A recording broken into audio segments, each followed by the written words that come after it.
پھر اس کے بعد جس طرح کہ انہوں نے کہا علامہ صاحب نے، یاغستان کا تخت چھوڑا، ہر چیز چھوڑی غوث الامت کے کہنے پہ، اور وہ مثال ابراہیم ادم کی انہوں نے دی اور کہا کہ مسجد کے اوپر استبل نہیں بنایا جا سکتا، یا بادشاہت کرو زمین کی یا دلوں کی۔ یہ جو لوگ کہتے ہیں نا کہ وہ بھی ٹھیک تھا تو کبھی مومن تو یہ نہ، یہ تصوف میں یہ نہیں، اس وقت یہ نہیں تھا، ضرورت اس چیز کی نہیں تھی۔ جو چیز ضرورت ہوتی ہے جس چیز کی، اس وقت جو اہل تصوف ہوتے ہیں، اہل عرفان ہوتے ہیں، اہل معرفت ہوتے ہیں، اس وقت وہ چیز وہ کرتے ہیں۔ حضرت خواجہ محمد قاسم رحمۃ اللہ علیہ نے فرما دیا کہ مسجد کے اوپر استبل تعمیر نہیں ہو سکتا، یہ چھوڑ دو سارا، تمہاری ڈیوٹی زمینوں پر حکومت کرنا نہیں ہے، دلوں پر حکومت کرنے کے لیے اللہ تعالیٰ نے تمہیں پیدا فرمایا ہے۔ اللہ تعالیٰ کی ہدایت تمہارا مشن ہے۔ لہٰذا انہوں نے وہ سارا کچھ چھوڑ کے، اپنے محل، اپنی فوجیں، اپنا سب کچھ چھوڑ چھاڑ کے اپنے والد کے حکم پر موڑا شریف آ گئے۔ اور پھر میں آپ کو بتاؤں کہ ذات پاک کیسی تھی، اس بات سے بھی آپ اندازہ لگائیں۔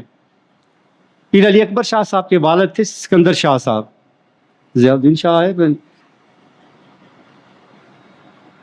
وہ باورچی صاحب کے دربار میں بیٹھے ہوئے تھے، ان کے پاس حاضر تھے، آپ کے خلیفہ تھے، بڑے معتبر خلیفوں میں سے۔ انہوں نے خود حضور پیر صاحب شیر شاہ غازی رحمۃ اللہ علیہ کو یہ بات بتائی، سکندر شاہ صاحب نے۔ کہتے ہیں کہ بڑے پیر صاحب سرکار مولوی رحمۃ اللہ علیہ، حضرت پیر نذیر احمد رحمۃ اللہ علیہ دربار میں آئے کسی کام کے لیے، اور واپس باہر گئے، باورچی صاحب کے دربار سے گئے، تو باورچی صاحب نے فرمایا، شاہ جی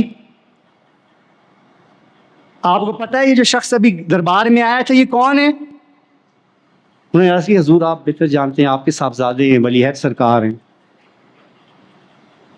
انہوں نے کہا کہ آج دنیا میں اس کے مقابلے کا کوئی پہلوان نہیں۔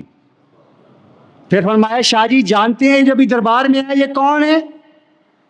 میں حضور آپ کے صاحبزادے ہیں، ولی عہد سرکار ہیں، آپ بہتر جانتے ہیں، اس کے مقابلے کا اس وقت پوری دنیا میں کوئی حکیم نہیں۔ اسی طرح پھر پوچھا اور پھر فرمایا حضرت بابا جی نے کہ اس کے مقابلے کا اس وقت دنیا میں کوئی عالم نہیں، اور پھر فرمایا کہ شاہ جی اس وقت دنیا میں اس کے مقابلے کا کوئی ولی نہیں۔